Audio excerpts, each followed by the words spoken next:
So guys, I think last lecture हम लोग search engine वाला जो टॉपिक था वो हम लोगों ने कंप्लीट किया था ना, फ्रॉम आवर सिलेबस यूनिट 1 में से। Yes sir. हाँ, और टाइप्स ऑफ ब्राउजर्स और उसके बीच में जो डिफरेंस था वो मैंने आपको बता दिया था। एंड आई होप कि you all are making notes from the link which you have provided, because वो आपको वैसे ही आप लिख के मत रखो, कहीं पे कॉपी करके रखो। दैट टू इट्स फाइन कि आपके पास एट द एंड नोट्स रहेंगे, मटेरियल रहेंगे, जहाँ से हम लोग जो क्वेश्चन आंसर्स है वो बना सकते हैं।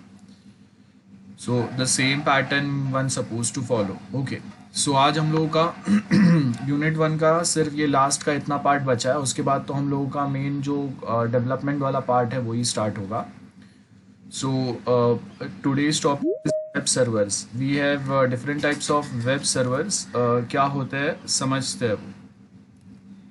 सो फर्स्ट अगर आप देखेंगे यहाँ पे, they have provided many web servers to us, and out of that we have one is Apache, second is ISS, and third is proxy server. So how this basically servers, different types of server works, ये देखते हैं हम लोग।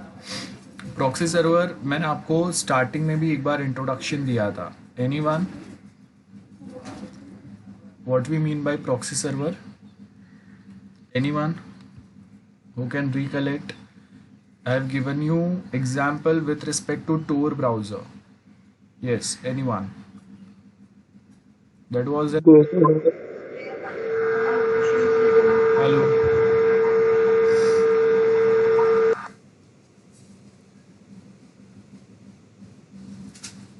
And guys make sure कि आपका mic जो है ना वो ऑफ रहे जब तक आप आंसर नहीं कर रहे हो क्वेश्चन को।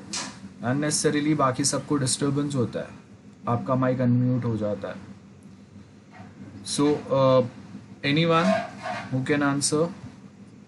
प्रॉक्सी सर्वर का एग्जांपल दिया। यस,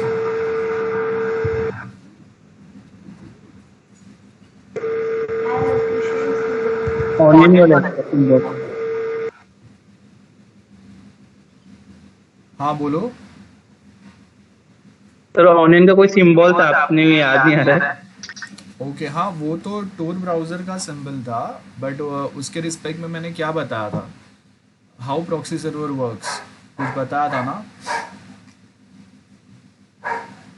फायरवॉल को मतलब विदाउट फायरवॉल के थ्रू जाता है। Okay, good, very good. And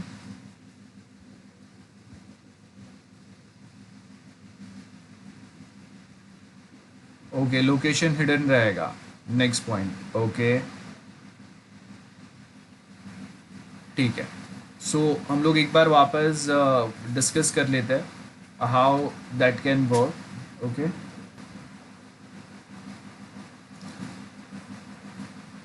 first thing is, why do we require servers? As you can see in this syllabus, they have provided web servers.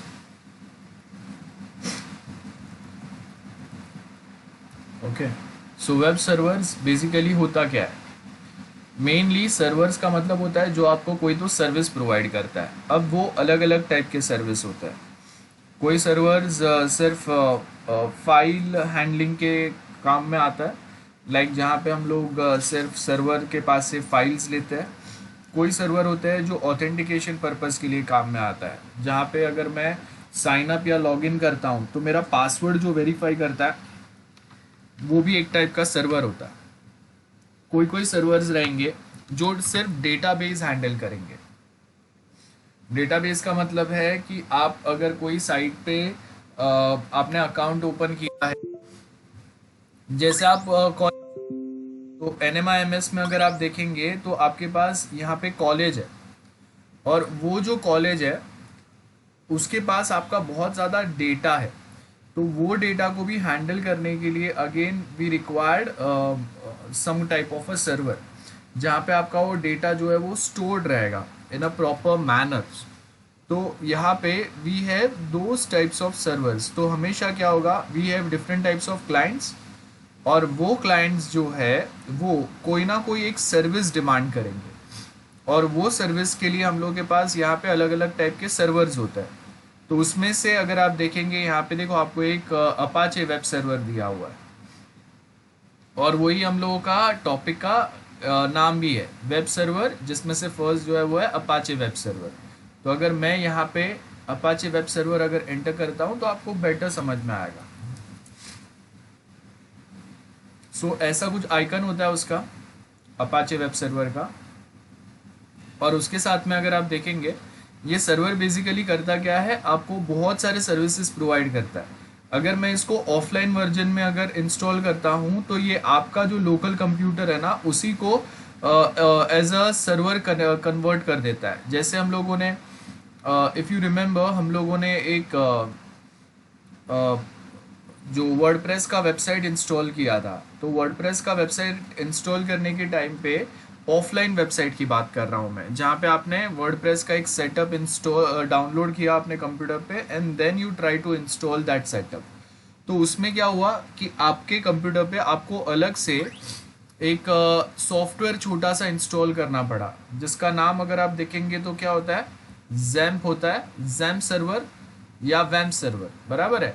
तो यहाँ पे ये जो जैम्प है ना, इसका मतलब क्या होगा, ये जैम्प का मतलब होगा, एक्स मतलब लिनक्स है, अपाचे, माई एसक्यूएल, पीएचपी, ये वाले आपके पैटर्न्स है। या अगर मैं वैम्प की अगर बात करता हूँ तो वैम्प में क्या होगा, W stands for Windows, okay, A stands for Apache, Apache server, M for my SQL and P for PHP। तो यहाँ पे ये चार चीज बता रहा है, ऑपरेटिंग सिस्टम बता रहा है, सर्वर कौन सा होगा, W मतलब operating system Windows, then A stands for Apache server, then M stands for my SQL that is database वाला part, and P stands for PHP मतलब the language which we are going to use to develop that specific website. So exactly similar way यहाँ पे अगर आप देखेंगे तो आपको क्या पता चला, we have something which is called as Apache server here as well।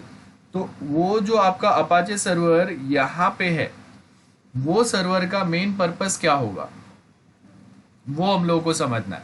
सो यहाँ पे अगर आप देखेंगे कि हम लोगों के पास एक क्लाइंट है, और वो जो क्लाइंट है आपके वो अलग अलग टाइप के हो सकता है। It means it is not compulsory कि जो रिक्वेस्ट आपको आ रहा है सर्वर पे, वो रिक्वेस्ट हमेशा विंडोज कंप्यूटर पे से ही आएगा, एंड्रॉयड फोन पे से ही आएगा, या फिर मैक के हम लोग के जो कंप्यूटर्स होते हैं वहां से ही आएगा। तो इट माइट पॉसिबल कि कोई कोई जो रिक्वेस्ट आपको आ रहे हैं वो टैबलेट से आ रहे हैं, बराबर है, जिस पे एंड्रॉयड इंस्टॉल्ड है, कोई लैपटॉप से आ रहा है जिस पे विंडोज इंस्टॉल्ड है, कोई पीसी से आ रहा है जिस पे लिनक्स इंस्टॉल्ड है, और जो कोई दूसरे के टाइप के कंप्यूटर से आ रहे हैं जिस पे एप्पल का कंप्यूटर है, तो मतलब मैकिंटोश है। तो वो so what I am trying to say कि we have different types of operating system on all this devices, और ये डिफरेंट ऑपरेटिंग सिस्टम्स के पास से आपके सर्वर के पास रिक्वेस्ट आ रहा है। Now let me give you one simple example. ये डिफरेंट ऑपरेटिंग सिस्टम्स का मतलब क्या हो गया कि ये हर एक जो ऑपरेटिंग सिस्टम्स है ना वो अपने अपने लैंग्वेज में फाइल स्टोर करता है। सपोज ये जो मैक है ये सपोज इंग्लिश बोलता है, ये एंड्रॉयड जो है ये मराठी बोलता है, ये तमिल बोलता है लैपटॉप, और ये गुजराती बोलता है। तो ये सब क्या कर रहे हैं, इनको अपना ही भाषा अपना ही लैंग्वेज आता है, और वही लैंग्वेज में ये फाइल स्टोर कर पाते हैं। सो जब अगर ये क्वेश्चन भी करेंगे तो अपने लैंग्वेज में ही करेंगे। तो ये जो रिक्वेस्ट सेंड कर रहे हैं ना सर्वर के पास कोई भी पर्पस के लिए, तो वो भी वो अपने स्पेसिफिक वे में सेंड कर रहे हैं। ना ये सर्वर का काम है कि वो कौन से ऑपरेटिंग सिस्टम के पास से, कौन से भाषा बोलने वाले कंप्यूटर के पास से वो रिक्वेस्ट आ रहा है, उसके हिसाब से आपका सर्वर जो है ना उसको इंटरप्रेट करता है। सो यहाँ पे अगर आप देखेंगे फर्स्ट आपको बेसिक सा अगर आप अपाचे के बारे में देखें तो क्या बोला है यहाँ पे, server software, a web server commonly known as HTTP server, transfer protocol server और application server is a program. मतलब हम लोगों के पास मल्टीपल टाइप्स के सर्वर्स रहेंगे, जिसमें से एक जो सर्वर है वो आपका कौन सा सर्वर है, एक आपका HTTP सर्वर रहेगा, मतलब जिसका काम क्या रहेगा, यूजर को एक पेज से दूसरे पेज पे लेके जाने का, बराबर है। और दूसरा जो आपका सर्वर हो सकता है वो एप्लीकेशन सर्वर हो सकता है, मतलब डिफरेंट टाइप्स के एप्लीकेशंस जो है वो आपको यहाँ पे प्रोवाइड करेगा वो। सो उसके साथ में वो प्रोटोकॉल कौन सा यूज करेगा, HTTP प्रोटोकॉल। हम लोगों ने ऑलरेडी पढ़ा था HTTP। आप जब कोई एक लिंक पे क्लिक करते हैं तो एक पेज से दूसरे पेज, वो जो आपने लिंक पे क्लिक किया है वो लिंक पे लेके जाने का काम कौन करता है, HTTP प्रोटोकॉल करता है, बराबर है। HTTP protocol is kind of a taxi driver, मैंने आपको बताया था ये। तो प्रोटोकॉल का पर्पस क्या, प्रोटोकॉल मींस क्या होता है, set of rules and regulations. तो यहाँ पे आपको क्या बोला है, this content is generally in form of HTML document, मतलब वेब पेजेस है ना, सिंपल वेब पेजेस है जिसके ऊपर कुछ ना कुछ डॉक्यूमेंट्स रहेंगे। तो आप जब कोई एक लिंक पे क्लिक करते हैं, सपोज अगर मैं यहाँ पे ये वाले लिंक पे क्लिक कर रहा हूँ, या मैंने ये वाले लिंक पे क्लिक किया, देखो यहाँ पे ये इमेज जो है वो लिंक है, बराबर है। ये टाइप के इमेज को हम लोग हाइपर इमेज बोलेंगे। जैसे ये टेक्स्ट को मैं हाइपर टेक्स्ट बोलूंगा। तो ये सिंपल है, अगर मैं ये टेक्स्ट पे क्लिक करता हूँ और इसके साथ अगर कोई लिंक कनेक्टेड है तो इसको हम लोग हाइपर टेक्स्ट बोलेंगे। एग्जैक्टली सिमिलर वे अगर मैं ये इमेज पे क्लिक करता हूँ और इसके साथ भी कोई एक लिंक अगर कनेक्टेड है तो इसको हाइपर इमेज बोलेंगे। जिससे क्या होगा, जब मैं ये इमेज पे क्लिक करूंगा या जब मैं ये टेक्स्ट पे क्लिक करूंगा तो कोई दूसरा वेब पेज ओपन होगा, और वो जो वेब पेज आपका आ रहा है वो कहाँ से आ रहा है, सर्वर के पास से। So as soon as I click on this image, server के पास रिक्वेस्ट गया और वो सर्वर से अब वो स्पेसिफिक जो हम लोगों का काम का जो पेज है, जो डेटा है, वो ये सर्वर ने प्रोवाइड किया हम लोग को। तो ये स्पेसिफिक काम जो है ना, ये सर्वर का होता है, वेब सर्वर का। ये उसका आइकन है, लोगो है अपाचे वेब सर्वर का। सो यहाँ पे अगर आप देखेंगे, फर्स्ट आपको क्या बोला है कि हम लोग के पास ऐसे सिंपल से HTML डॉक्यूमेंट्स होता है जो हम लोग सर्वर के पास से मांग सकते हैं। इमेजेस होते हैं या वीडियोस हो सकता है, PDF फाइल्स, PPTs, बहुत सारे टाइप के डॉक्यूमेंट्स आप सर्वर से डिमांड कर सकते हैं। और कभी कभी कोई एक सर्वर ही ये सारे काम करता है, कभी कभी मल्टीपल सर्वर्स होते हैं जब अगर लोड बहुत ज़्यादा है। सपोज कि अगर फेसबुक लेवल का अगर सर्वर है जिसमें बहुत सारे लोग एक साथ मल्टीपल रिक्वेस्ट सेंड कर रहे हैं, तो वो टाइम पे क्या होगा फिर कि आपका हम लोग सर्वर्स को डिवाइड कर देंगे। एक सर्वर का काम सिर्फ होगा फाइल्स हैंडल करने का या फाइल्स प्रोवाइड करने का। एक सर्वर का काम होगा वो फेसबुक लाइव वाला फीचर हैंडल करने का। एक सर्वर का काम होगा वो चैटिंग वाला जो फेसबुक पे फीचर्स होते हैं वो हैंडल करने का। एक सर्वर का काम रहेगा फेसबुक के साथ जो गेम्स कनेक्टेड है तो उसका एक्सेस प्रोवाइड करने के लिए, या और बहुत सारे जो टाइम पास करते हैं ऑनलाइन गेम्स खेलने के टाइम पे उसके लिए रहेंगे। तो ये आपका अलग अलग टाइप के फाइल्स भी प्रोवाइड कर सकता है और डिफरेंट टाइप के सर्विस प्रोवाइड कर सकता है। सर्वर का मतलब विच सर्व समथिंग, जो आपको कुछ सर्व कर रहा है। सर्व का मतलब जो आपको सर्विस दे रहा है। अगर हम लोग होटल में जाते हैं और एक वहाँ पे एक वेटर आ रहा है और वो आपको एक ऑर्डर लेके आपको फूड प्रोवाइड कर रहा है, तो that is also kind of a service, बराबर है। सो यहाँ पे अगर आप देखेंगे, the content served by a web server can be pre existing. Static content हो सकता है। स्टैटिक कंटेंट मतलब अगर मेरा सिर्फ HTML में बना हुआ वेब पेज है, मेरा HTML में बना हुआ एक फाइल है, तो उसके ऊपर जो भी मैंने कंटेंट डाले हैं वो स्टैटिक कंटेंट रहेंगे। और एल्स अगर मेरा फेसबुक टाइप पेज है, ट्विटर है, इंस्टा है, ऐसे कोई पेजेस है जिसमें जो सिर्फ HTML में नहीं बना है, वो सपोज फेसबुक अगर हम लोग बोलेंगे तो HTML, CSS, PHP ये मल्टीपल लैंग्वेज को कंबाइन करके एक डायनेमिक पेज बना है। तो वो टाइम पे उस पर बहुत सारे यूजर्स अपने साइड से कंटेंट डालते रहते हैं। तो आप अगर देखेंगे कि फेसबुक का पेज आप जब जब विजिट करते हैं ना, तो आपको कुछ ना कुछ नया मिलता है उसमें, हमेशा सेम नहीं रहेगा। So those are dynamic content. तो आपको वेब सर्वर जो है वो दो टाइप के कंटेंट प्रोवाइड करता है, either it might be a static content और अ डायनेमिक कंटेंट।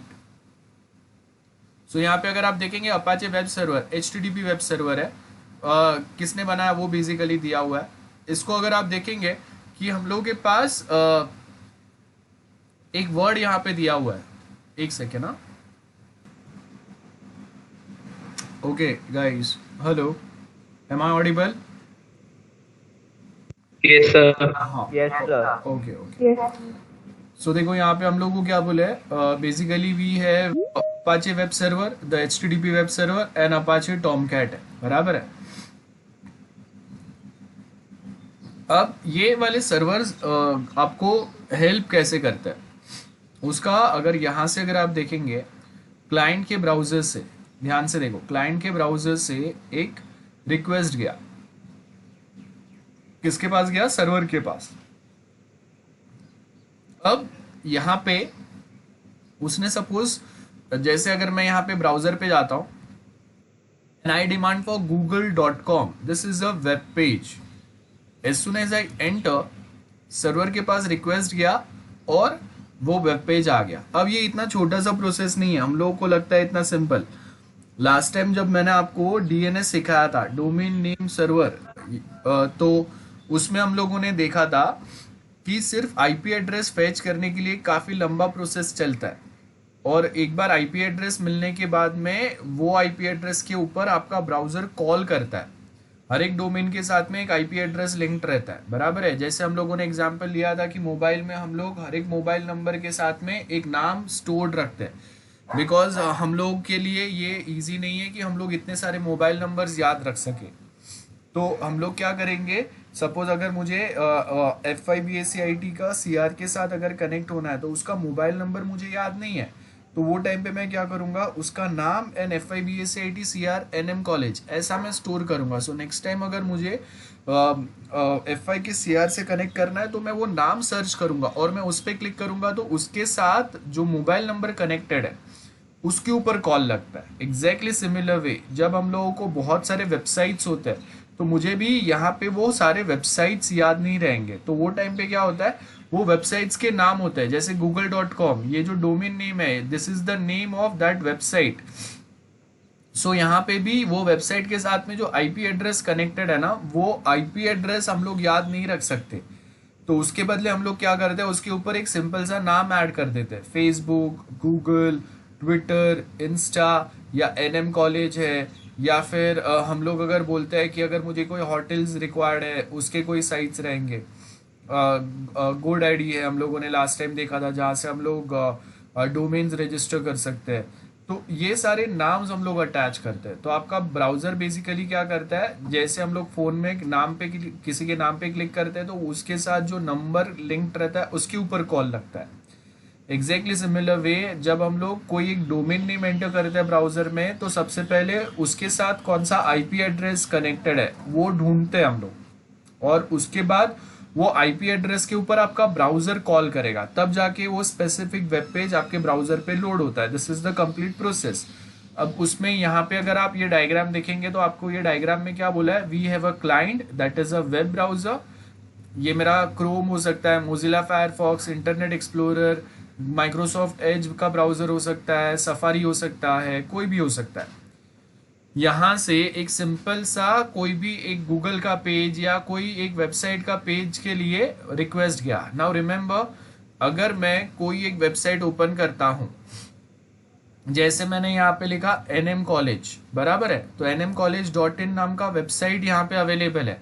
जब मैं ये वेबसाइट ओपन कर रहा हूँ तो सबसे पहले यहाँ पे अगर आप देखेंगे तो nmcollege.in, बस ये वाला एक मेन फ्रंट पेज ओपन होता है, इसको हम लोग इंडेक्स पेज बोलते हैं। कोई भी वेबसाइट का स्टार्टिंग में जब आप वो वेबसाइट ओपन करेंगे तो बाय डिफॉल्ट उसका जो एक मेन पेज ओपन होगा उसको इंडेक्स पेज बोलते हैं। तो मोस्ट ऑफ टाइम जब हम लोग रिक्वेस्ट करते हैं ना सर्वर से कोई एक वेबसाइट ओपन करने के लिए, तो सर्वर क्या करता है कि आपने कोई एक स्पेसिफिक कंटेंट नहीं बोला है। जैसे मैंने यहाँ पे ऐसे सर्च नहीं किया था कि NM college BSc IT course, ऐसा मैंने सर्च नहीं किया था, तो मैंने सिर्फ NM कॉलेज सर्च किया था। तो वो टाइम पे क्या होगा, ये NM कॉलेज का ये इंडेक्स पेज है, मतलब ये सबसे पहला वाला पेज है। जैसा कोई भी अगर बुक हम लोग के पास होता है तो वो बुक में क्या होता है, इंडेक्स होता है सबसे पहले, और वो इंडेक्स से फिर आप चैप्टर 1 2 3 यूनिट 1 2 3 उसके सब टॉपिक सब पे जा सकते हैं। तो एग्जैक्टली सिमिलर वे ही हम लोग का इंडेक्स पेज है। यहाँ से मैं होम के अंदर कुछ लिंक्स दिए हुए आपको वहाँ पे जा सकता हूँ, अबाउट अस में कुछ लिंक्स दिए वहाँ पे जा सकता हूँ, एकेडमिक के अंदर कुछ कोर्सेज सब कुछ दिया है वहाँ पे जा सकता हूँ, डिपार्टमेंट्स कौन से वहाँ पे जा सकता हूँ। तो दिख रहा है, this is the index of this specific website, जहां से मैं ये मेन पेज से खुद को कोई भी दूसरे sub page of this website I can redirect myself towards any other sub page of this same website. बराबर है, कौन से इवेंट्स होंगे, कौन से स्पोर्ट्स में क्या कैसा जिम खाना है, सब कुछ होगा। एडमिशन प्रोसेस कैसे चल रहा है वो भी यहाँ पे होगा। सो यहाँ पे अगर आप देखेंगे तो हम लोग के पास क्या है, एक क्लाइंट ब्राउजर है, यहां से एक रिक्वेस्ट गया सर्वर पे। अब सर्वर क्या करेगा, सबसे पहले ये अपाचे वेब सर्वर को पूछेगा, बिकॉज ये बेसिकली एक मेन काम है, ये एक सॉफ्टवेयर प्रोग्राम है, अपाचे का सॉफ्टवेयर है ये। वो क्या करता है, जो भी आपने इंडेक्स पेज डिमांड किया है ना, वो कहाँ पे, इंटरनेट पे कहीं पे तो हम लोगों ने कोई तो दूसरे दूर के सर्वर पे स्टोर किया रहेगा। सो वो वहां पे जाके वो इंडेक्स फाइल जो है उसको रिटर्न करेगा, मतलब वो फाइल को लेके आएगा। बराबर है। उसके साथ में उसने दूसरा प्रोसेस क्या किया, उस वो पेज अगर पीएचपी लैंग्वेज में लिखा हुआ है तो वो लैंग्वेज में इंटरप्रेट भी करना पड़ेगा। लैंग्वेज का मतलब भाषा हो गया। तो एक हम लोग जब वेब पेजेस बनाते हैं ना, तो उसके अलग अलग लैंग्वेजेस है। जैसे हम लोग घर पे हिंदी, मराठी, गुजराती, तमिल, तेलुगु, मलयालम, अलग अलग भाषा बोलते हैं, अलग अलग लैंग्वेज बोलते हैं। तो अगर मुझे अपने पेरेंट्स को कुछ बोलना है या आपके पेरेंट्स को आपको कुछ बोलना है, तो आपका जो मदर टंग होगा वो लैंग्वेज यूज करके आपको एक्सप्लेन करता है कि एग्जैक्टली क्या काम करना है।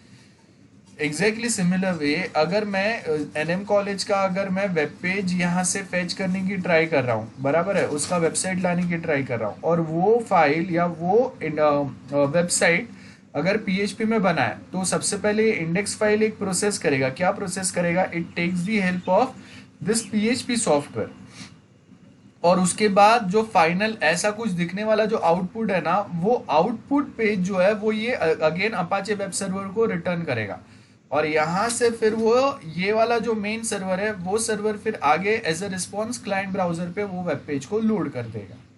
अगर ये जावा में होता था तो यहाँ पे ये प्रोसेस में कौन काम करता था, Java development kit, JDK software आता है जावा का पेजेस को कंपाइल करने के लिए। जेवीएम होते हैं उसके अंदर, जावा वर्चुअल मशीन्स होते हैं। मतलब आप आगे पढ़ेंगे, मैं आपको एज एन एग्जाम्पल बता रहा हूँ। तो अगर dot net type, ASP dot net type page रहेंगे तो उसको इंटरप्रेट या उसको एग्जीक्यूट करने के लिए जो सॉफ्टवेयर रहेगा वो यहाँ पे काम करेगा। सो ऐसे आपका फाइल कौन से टाइप का है उसके हिसाब से यहाँ पे वो एक स्पेसिफिक सर्वर जो है वो काम करेगा, और ये काम आपका अपाचे सर्वर करता है, अपाचे का सॉफ्टवेयर या अपाचे वेब सर्वर करेगा। सो आई होप मैंने जो एक्सप्लेन किया वो क्लियर है सबको। हाँ sir. Okay, any doubt, anyone? बोलो, किसी को डाउट है गाइस? सो आपको क्या करना है, बेसिकली ये दो लिंक्स है जिसमें से मैं आपको बता रहा हूँ, वो वाले स्पेसिफिक पॉइंट्स आपको वहां से पढ़ने हैं, अपना नोट्स बनाना है। So Apache web server, HTTP web server होगा। यहाँ पे क्या बोला, अपाचे सॉफ्टवेयर डेवलप्ड, बनाया वो बताया आपको एक तो यहाँ पे, और उसके साथ में आपको और एक जो पॉइंट यहाँ पे बता रहे वो है कि this is free and open source web server है। मतलब अपाचे का जो सर्वर है ये ओपन सोर्स है। जैसे आपने सुना है लिनक्स ओपन सोर्स है। ओपन सोर्स का मतलब जिसका सोर्स कोड, मतलब जो कोडिंग हम लोगों ने यूज किया है ना उसको बनाने के लिए, वो विजिबल है। यहाँ पे देखो ऐसा कुछ आइकन रहता है उसका।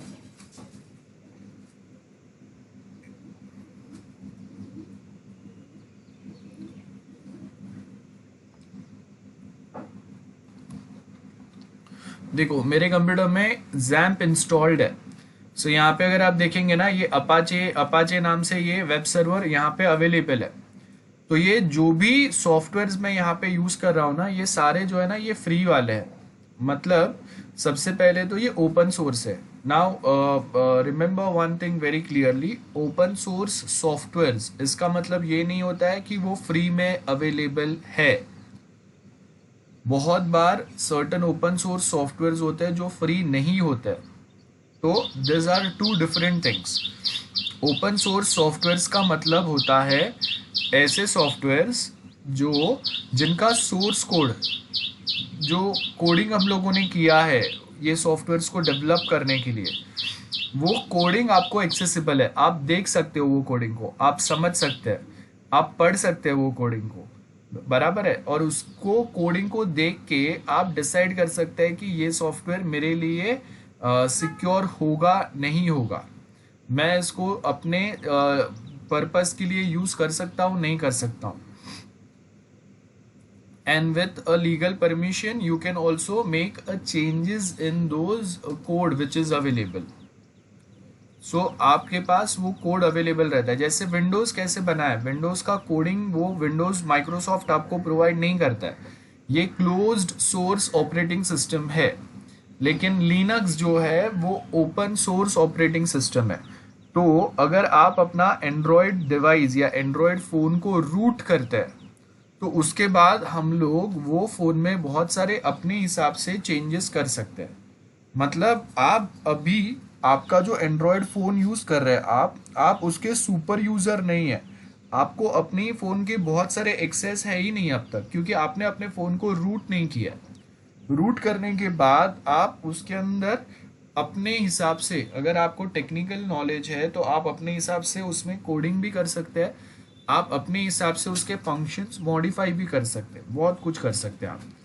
लेकिन प्रॉब्लम सिर्फ एक होता है कि आप जैसे ही अपने फ़ोन को रूट करते हैं उसका वारंटी एक्सपायर हो जाता है, तो उसके बाद अगर कुछ प्रॉब्लम आया तो आपको पैसे भर के वो फ़ोन को रिपेयर करना पड़ेगा। सो एक बार वारंटी ख़त्म हो गया रहेगा उसके बाद आप ट्राई कर सकते हैं फ़ोन्स को रूट करने का। तो बेसिकली लिनक्स का एंड्रॉयड जो है वो लिनक्स बेस्ड है ऑपरेटिंग सिस्टम, तो उसका भी कोड आपको एक्सेसिबल है, आप उसको देख सकते हैं, समझ सकते हैं, सीख भी सकते हैं उसमें से, और आपको चाहिए तो आप खुद से उस एज एन एक्सपेरिमेंट आप उसमें चेंजेस करके भी चेक कर सकते हैं कैसा दिखेगा। तो एग्जैक्टली सिमिलर वे अपाचे वेब सर्वर जो है वो भी ओपन सोर्स है सबसे पहले तो, और दूसरा वर्ड है कि ये फ्री में भी अवेलेबल है। अब फ्री वाले सॉफ्टवेयर कौन से होते हैं, जो जीपीएल लाइसेंस के साथ आते हैं, general public license, GPL. The software which basically comes with GPL license those are free to use. Note करके रखना है कहीं पे, the software which comes with GPL general public license those are free to use. So यहाँ पे अगर आप देखेंगे तो अपाचे वेब सर्वर जो आता है वो आपका free and open source web server है, जिसको आप इंस्टॉल कर सकते हैं, can be install and made to work. हर एक मोस्ट पॉपुलर ऑपरेटिंग सिस्टम्स जो हम लोग यूज करते हैं हर एक के साथ ये कॉम्पेटिबल है। लाइक हम लोग मेनली, आपने भी अगर देखा रहेगा तो हम लोग मोस्टली कौन से ऑपरेटिंग सिस्टम्स यूज करते हैं, या तो यूनिक्स होगा, लिनक्स होगा, विंडोज होगा या मैक होगा। ये चार ही सबसे ज़्यादा पॉपुलर ऑपरेटिंग सिस्टम्स है जो हम लोग यूज़ करते हैं, और ये चारों के साथ ये जो अपाचे वेब सर्वर है काफ़ी अच्छे से काम करता है। So almost 60% of web server machines run on Apache web server, मतलब इतना ज़्यादा पॉपुलर है ये। इसको छोड़ के बाकी के भी बहुत सारे टाइप के वेब सर्वर्स है, लेकिन ये ज़्यादा पॉपुलर है। और मैंने आपको ये डायग्राम से उसका काम बताया, उसका मेन काम क्या होता है, बराबर है। ये डायग्राम याद रखना है आपको। उसके आगे अगर आप देखेंगे अपाचे टॉमकैट, तो अपाचे टॉमकैट क्या बता रहा है, ये भी free and open source web server है जो अलग अलग ऑपरेटिंग सिस्टम्स पे वर्क कर सकता है। और यहाँ पे उसके आगे क्या बोला है, डेवलप टू सपोर्ट। अब जावा और जावा जैसे, ठीक है, जेएसपी मतलब जावा सर्वर पेजेस, और ये सर्वलेट भी उसी का एक अलग से पैटर्न है। तो आपके वेबसाइट्स में, अगर आपका जो वेबसाइट्स है उसमें अगर जावा ज़्यादा यूज़ किया है, हम लोगों ने जावा में बनाया उसको, तो वो टाइम पे अपाचे टॉमकैट हेल्प करेगा। अदरवाइज अपाचे टॉमकैट की ज़्यादा ज़रूरत नहीं है हम लोग को। सो आई होप समझ में आ गया सबको। अपाचे टॉमकैट के बारे में कुछ नहीं, अगर मेरा वेबसाइट अगर जावा में बना है ना तो वो टाइम पे अपाचे टॉमकैट ज़्यादा हेल्प करेगा। मेरा वेबसाइट अगर जावा में नहीं बना है, जावा मैंने अगर नहीं यूज़ किया अपना वेबसाइट डेवलप करने के लिए, तो ये ऊपर वाला जो है ना, देखो यहाँ पे अगर मैं यहाँ पे आपको दिख रहा है ये अपाचे सर्वर दिया हुआ है, जैम जो मैंने इंस्टॉल किया उसमें, और टॉमकैट है। दो ऑप्शंस मेरे पास यहाँ पे अवेलेबल है। तो उसमें से जो यहाँ पे अगर आप अपाचे वाला देखेंगे, यहाँ पे अपाचे वाला अगर देखेंगे तो अपाचे वाला जो है वो normal PHP website, HTML, CSS, JavaScript या ASP.NET टाइप के जो मैंने वेब पेजेस बनाए रहेंगे उसके साथ ये स्मूथली वर्क करेगा। लेकिन अगर मेरा वेबसाइट अगर जावा में बना है, जावा के बहुत सारे फंक्शनलिटीज अगर मैंने यूज किया है, तब ये टॉमकैट भी पिक्चर में आएगा। तो वो टाइम पे Apache web server and Apache Tomcat दोनों काम में आएंगे, दोनों हेल्प करेंगे। बस ये इतना सही पार्ट है। ठीक है, अब डाउट है किसी को? क्लियर है guys? Yes, yes no? Yes. Okay, ठीक है। सो उसके साथ अगर आप देखेंगे तो यहाँ पे क्या बोला है, कौन से सर्विस प्रोवाइड करता है या ये टाइप के सर्वर्स आपको। सो क्या बोल रहा है, many service are being provided by, many servers are based on cloud computing. जो सबसे इंपॉर्टेंट है, हम लोगों ने देखा है ना, हम लोग गूगल का सर्वर यूज करते हैं, क्लाउड सर्विस यूज करते हैं। क्या नाम है गूगल के क्लाउड सर्विस का? Anyone? Google drive. Yes, very drive. Then Apple आपको प्रोवाइड करता है क्लाउड सर्विस, उसका नाम क्या है?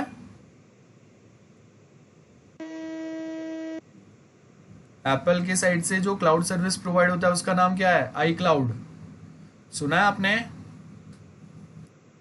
Yes sir. एंड माइक्रोसॉफ्ट कौन से नाम से क्लाउड सर्विस प्रोवाइड करता है?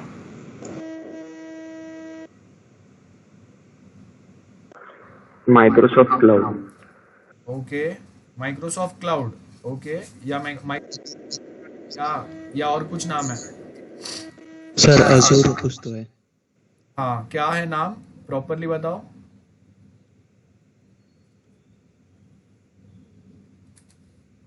याद है माइक्रोसॉफ्ट का क्लाउड सर्विस कौन सा है आपको? जब अगर बैकअप का ऑप्शन आता है तो बैकअप का ऑप्शन किसके ऊपर आता है? Microsoft Azure. Microsoft Azure. Okay, this is the main free वाला जो यूजर्स यूज करते हैं फाइल सेव और शेयर करने के लिए, that is Microsoft one drive. And Microsoft अजर नाम का क्लाउड सर्विस है, that is for the development purpose.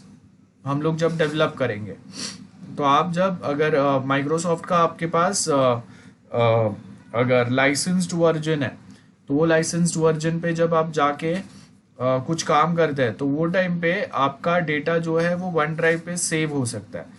Development अगर करना है तो माइक्रोसॉफ्ट का ये वाला अजर वाला सर्विस यूज करना पड़ेगा। सेम वे अमेजोन का अगर आप देखेंगे, अमेजोन वेब सर्विस है, तो यहाँ पे भी ये अमेजोन अपना खुद का क्लाउड सर्विस प्रोवाइड करता है। सो ये आपके डिफरेंट टाइप के सर्विसेज है जो आपके सर्वर प्रोवाइड करता है, जिसमें क्लाउड भी आ गया, जो आज के टाइम पे बहुत ज़्यादा रिक्वायर्ड है, बहुत ज़्यादा इंपॉर्टेंट है। आपने गूगल ड्राइव का एग्जाम्पल ले लो, मैं एक 5-10 GB डेटा गूगल ड्राइव पे अपलोड कर दूंगा, उसका लिंक आपके साथ शेयर करूंगा, तो without downloading you can access those things.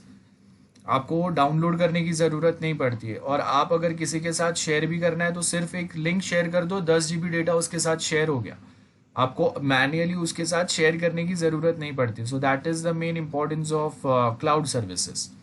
So cloud computing distributed over a network, बराबर है, कोई भी उसको यूज़ कर सकते हैं, हर एक अपने मतलब आपको कितने लेवल का मैंने परमिशन दिया है मेरे गूगल ड्राइव पे, उसके हिसाब से आप वहाँ पे वो स्पेसिफिक काम कर सकते हैं, बराबर है। सो यहाँ पे वही दिया है कि हम लोग यूज़र को अलग अलग टाइप के एबिलिटी प्रोवाइड करते हैं with the help of different programs जो हम लोगों ने किए रहेंगे। उसके आगे लार्ज नंबर ऑफ कंप्यूटर्स जो है वो रियल टाइम में एक दूसरे के साथ कनेक्ट हो सकता है थ्रू इंटरनेट। उसके लिए भी हम लोग ये सेम सर्वर्स का हेल्प लेते हैं। जैसे अगर ऑनलाइन एग्जाम्स होते हैं, so you can just imagine कि ऑनलाइन एग्जाम्स में how we are going to verify कि आपने 1 घंटा एग्जाम दिया या 2 घंटा एग्जाम दिया है। सो वो टाइम पे भी सर्वर्स आपको हेल्प करते हैं बेसिकली। अदरवाइज आप देखो कि अगर मैं GRE या ऐसा कोई एग्ज़ाम देता हूँ जो यूएस के कोई कॉलेज में एंट्रेंस के लिए यूनिवर्सिटी में, तो वो टाइम पे मैं उसको इंडियन टाइम जोन के हिसाब से प्रोवाइड कर रहा हूँ। तो वो इंडियन टाइम जोन के हिसाब से जब मैं अगर वो कोई एक सर्विस प्रोवाइड कर रहा हूँ तो वो यहाँ के टाइम जोन के हिसाब से मैच करके आपको बताएगा कि आपका एग्जाम कितने बजे चालू होगा, और वहां से वो स्पेसिफिक टाइम से आपका 1 घंटा 2 घंटा हुआ नहीं हुआ, और बीच में अगर आपका टाइम, आपका इंटरनेट कनेक्शन अगर डिस्टर्ब हो गया, आप लॉग आउट हो गए, तो वो टाइम एक्सक्लूड करके आपका लॉग इन टाइम 1 घंटे का होना चाहिए। ये भी वो सर्वर हैंडल करता है काम। ठीक है। So various service provided bye web servers. एक तो कॉस्ट एफिशिएंट है, बराबर है, नाम में से पता चल रहा है, बहुत ज़्यादा कॉस्ट एफिशिएंट है, मतलब आपको ज़्यादा इसके ऊपर खर्चा नहीं करना पड़ता है। ये बहुत सिंपल वे में हम लोग डेवलप कर सकते हैं, तो आपका खर्चा जो है वो बहुत कम होता है। तो यहाँ पे अगर आप देखेंगे, ट्रेडिशनल डेस्कटॉप सॉफ्टवेयर कंपनीज जो है वो बहुत ज़्यादा आपके पास से पैसे लेते हैं। जैसे आप माइक्रोसॉफ्ट ही देख लो, आपको उसके लिए लाइसेंस परचेस करना पड़ता है। अगर मैं सपोज बोलता हूँ कि मेरा विंडोज ओएस का लाइसेंस 3000 का आता है, अब विंडोज 10 का मेरा 3000 का लाइसेंस आया, नेक्स्ट अगर विंडोज कम्स विद विंडोज 11 12 13 14 जो भी लेके आता है वो, तो वो टाइम पे उसका वापस मुझे एक नया लाइसेंस परचेस करना पड़ेगा। Okay. On the other hand it is available at the cheaper rate, जो हम लोग ये सर्वर्स यूज करते हैं या उसके सर्विसेज है। ओके। या फिर वन टाइम पेमेंट होता है, तो आपको बार बार नहीं पे करना है। आप देखो कि माइक्रोसॉफ्ट में क्या है, अगर मैं माइक्रोसॉफ्ट का विंडोज 10 अगर मैंने परचेस किया है, तो बस विंडोज 10 को मैं लाइफ टाइम यूज कर सकता हूँ। लेकिन अभी नया ऑपरेटिंग सिस्टम आ गया, अब लाइफ टाइम तो यूज करना है नहीं कोई एक ऑपरेटिंग सिस्टम को, बिकॉज जैसे नए ऑपरेटिंग सिस्टम्स आएंगे उसमें एडवांसमेंट आएंगे, टेक्नोलॉजिकल चेंजेस होंगे। तो अगर विंडोज 10 से बेटर अगर विंडोज 11 12 13 14 जो भी आता है बेटर, वो 2-3 साल के बाद तो मुझे यूज करना ही पड़ेगा। तो वो टाइम पे यहाँ पे ऐसा नहीं होता है। अगर मैंने लिनक्स सपोज आप देखो कि अगर मैंने रेडिट का एक वर्जन परचेस किया है, तो वो ऑटोमेटिकली आपके फ़ोन में अपडेट होते रहता है। जैसे आप अगर एंड्रॉयड फ़ोन परचेस करते हैं, तो एंड्रॉयड फ़ोन आप एक बार परचेस करते हैं और उसके साथ में आपने पेमेंट कर दिया, अब एंड्रॉयड 9 10 11 जो भी आता है वो ऑटोमेटिकली सॉफ्टवेयर अपडेट आपको नोटिफिकेशन आता है, आप अपडेट करो उसका नया वर्जन अपडेट हो जाता है। माइक्रोसॉफ्ट के साथ ऐसा नहीं है, वो बहुत ज़्यादा चार्जेस लगाते हैं। ठीक है। रिसोर्स शेयरिंग कैपेसिटी होता है, database, one drive, cloud computing से आप बहुत इजीली अपने डेटा दूसरे के साथ शेयर कर सकते हो, तो वो रिसोर्स शेयरिंग आ गया। नेटवर्क में भी अगर आपको चाहिए तो आप इंफॉर्मेशन जो है गूगल डॉक्स, या आप देखो कि अगर मुझे किसी के पास से इंटरव्यू लेना है, मुझे उसके पास से सर्वे करना है, एग्जाम लेना है, बराबर है, या फिर मुझे अपना कोई पीपीटी शेयर करना है या साथ में बनाना है, तो वो हम लोग यहाँ पे कर सकते हैं। गूगल डॉक्स पे क्या होगा, आपने देखा है कि अगर मैं यहाँ पे अगर आप देखेंगे, एक मेरे पास गूगल डॉक है, सो यहाँ पे जब मैं ये गूगल डॉक्स पे जाऊंगा, तो अगर मैंने आपके साथ ये गूगल डॉक्स अगर शेयर की है ना वर्ड टाइप फाइल्स, तो यहाँ पे जब मैं कुछ टाइप कर रहा हूँ ना, वो रियल टाइम में आपको दिखेगा, और आप अगर इसमें कुछ चेंजेस करेंगे ये डॉक्यूमेंट में, तो वो रियल टाइम में मुझे दिखेगा। ये इसका बेनिफिट होता है। ओके। सो मतलब रियल टाइम में दोनों पार्टीज देख सकते हैं, चेक कर सकते हैं कैसे वर्क कर रहा है, ये उसका बेनिफिट होता है। सो अगेन ये हो गया बैकअप एंड रिकवरी। अगेन ये तो सर गूगल डॉक्स। हाँ हेलो हाँ, बोलो बोलो क्या सर बोलो। गूगल डॉक्स का वापस बताना। गूगल डॉक्स में बेसिकली क्या होगा, सपोज अगर मैं यहाँ पे हूँ, ये गूगल डॉक्स पे मैं गया, बराबर है, यहाँ पे ये देखो गूगल डॉक्स पे मैं जाऊंगा, कोई तो मेरे एक अकाउंट से मैं लॉग इन कर रहा हूँ यहाँ पे। ओके। अब यहाँ पे टूर में अगर हम लोग देखेंगे तो आपको क्या बता रहा है, क्या क्या काम हो सकते हैं। एक ब्लैंक डॉक्यूमेंट हम लोग बना सकते हैं, देन किसी के साथ भी मैं वो डॉक्यूमेंट्स को शेयर कर सकता हूँ, देन उसके आगे और बहुत सारे पॉइंट्स दिए आपको, आप भी खुद से बनाओगे तो देख लेना। तो सपोज अगर मैंने एक ब्लैंक डॉक्यूमेंट बनाया यहाँ पे, अब ये ब्लैंक डॉक्यूमेंट को मुझे शेयर करना है किसी के साथ, तो देखो यहाँ पे शेयरिंग का ऑप्शन आता है। फिलहाल के लिए ये किसी के साथ शेयर नहीं है, तो यहाँ पे जब अगर मैं शेयर करने की ट्राई करूंगा, तो यहाँ पे मुझे बताएगा, सपोज मैं ये डॉक्यूमेंट का नाम देता हूँ टेस्ट, मैंने सेव किया। अब मुझे ये बता रहा है मुझे किसके साथ शेयर करना है। तो जो जो लोगों के साथ मुझे शेयर करना है ना, वो सारे लोगों का मैं यहाँ पे ईमेल आईडी एंटर करूँगा, और उनके साथ फिर मैं जब शेयर करूँगा तो उनके साथ में फिर मैं उनको परमिशन भी दूंगा ऐड अपडेट डिलीट का। तो उसके हिसाब से वो स्पेसिफिक काम अब वो डॉक्यूमेंट में कर पाएंगे रियल टाइम में। तो अगर मैंने सपोज आप लोगों के साथ ये डॉक्यूमेंट शेयर किया है, तो जब मैं यहाँ पे ये टाइप करूँगा तो वो सेम टाइम पे आपके पास अगर ये डॉक्यूमेंट ओपन है ना, तो आपको भी दिखेगा क्या मैं टाइप कर रहा हूँ। अगर मैं इसको डिलीट करूँगा तो आपको भी दिखेगा कि मैंने ये डिलीट किया। मैंने अगर यहाँ पे हेलो लिखा, आपके डॉक्यूमेंट में भी हेलो वो सेम टाइम पे प्रिंट होगा। ठीक है, ये गूगल डॉक का बेनिफिट रहता है। तो यहाँ पे हम लोग जो बता रहे हैं ना डेटा शेयरिंग, सो ये वे में हम लोग इजीली डेटा शेयर कर सकते हैं। तो ये एक वर्ड डॉक्यूमेंट टाइप फाइल हो गया। लेकिन सिमिलर वे में आपके पास ड्राइंग के लिए कुछ फाइल्स हो सकते हैं। तो आप सोचो कि मेरे पास एक फाइल है जिसमें मैं कुछ सपोज आर्किटेक्चर टाइप कुछ स्टडीज चल रहे हैं, या ड्राइंग्स की कोई जो आर्टिस्ट है, तो जो आप ड्राइंग यहाँ पे बनाएंगे वो रियल टाइम में आप क्या ड्रॉ कर रहे हैं ना, वो एग्जैक्ट सेम ड्राइंग्स यहाँ पे जो बनते जाएंगे ये पेज पे, वो सेम दूसरे को भी विजिबल रहेंगे जिसके साथ आपने ये फाइल शेयर किया है। ये मेन बेनिफिट रहता है। बैकअप एंड रिकवरी तो हम लोग को पता है, आपका फ़ोन के कॉन्टैक्ट्स डेटा बैकअप होता है। तो आपका फ़ोन अगर खो गया या आपने नया स्मार्टफोन लिया, तो वो सेम ईमेल आईडी से आपने जो भी डेटा अपने प्रीवियस फ़ोन पे बैकअप पे लिया था, वो सेम आप यहाँ पे इंस्टॉल कर सकते हैं। ये बैकअप एंड रिकवरी रहेंगे।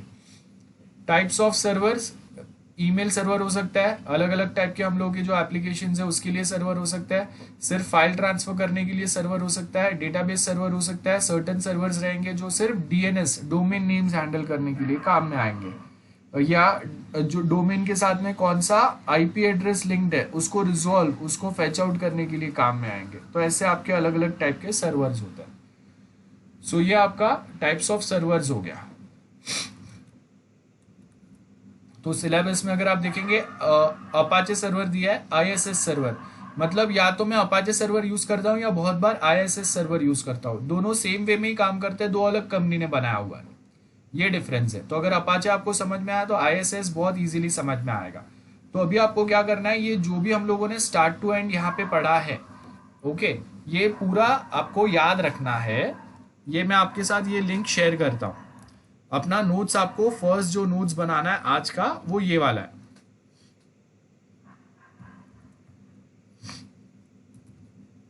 सर्वर्स वाला।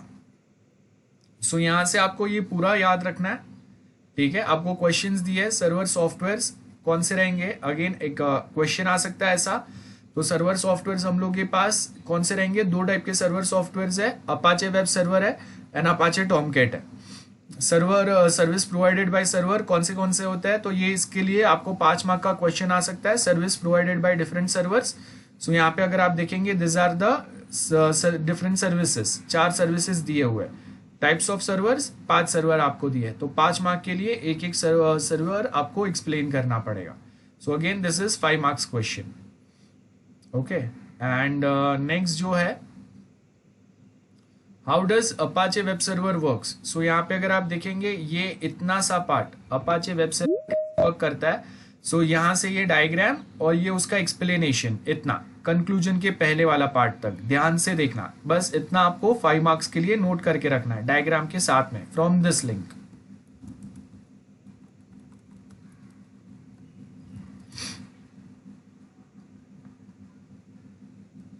ओके, सो ये आपके 2 लिंक्स हो गए आज का हम लोगों का जो अपाचे वाला टॉपिक हुआ उसके लिए।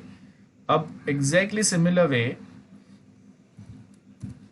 हम लोग के पास आईएसएस सर्वर होगा, सॉरी आईआईएस सर्वर। सो पहले वाला जो था ओपन सोर्स था, Apache was an open source. Okay, actually हम लोग के पास थोड़ा सा टाइम कम है, सो हम लोग नेक्स्ट लेक्चर जो स्टार्ट करते हैं ना उसमें मैं आपको ये वाले सर्वर से स्टार्ट कराता हूँ। आप 2-3 मिनट का ब्रेक ले लो 7:45 तक का। Okay, so as we discussed about Apache web server, exactly similar way आपके पास दूसरा एक सर्वर है जो IIS सर्वर है। Apache web server open source है, फ्री में अवेलेबल है। नाउ एक आपके पास सर्वर है जो माइक्रोसॉफ्ट प्रोवाइड करता है, सिमिलर टाइप के फंक्शंस प्रोवाइड करेगा। जो अपाचे करता है वो सेम काम ये भी कर सकता है, तो उसमें कोई ऐसे प्रॉब्लम्स नहीं है। जो अपाचे से सर्वर करेगा वो यहाँ पे भी ये सर्वर भी करेगा। So as you can see ISS server क्या क्या काम करेगा वो यहाँ पे दिया है। तो सोलारिस विंड सर्वर है, एप्लीकेशंस के लिए आपको दिया हुआ है। एक सेकेंड ना, ये बहुत ज़्यादा हो गया, एक second.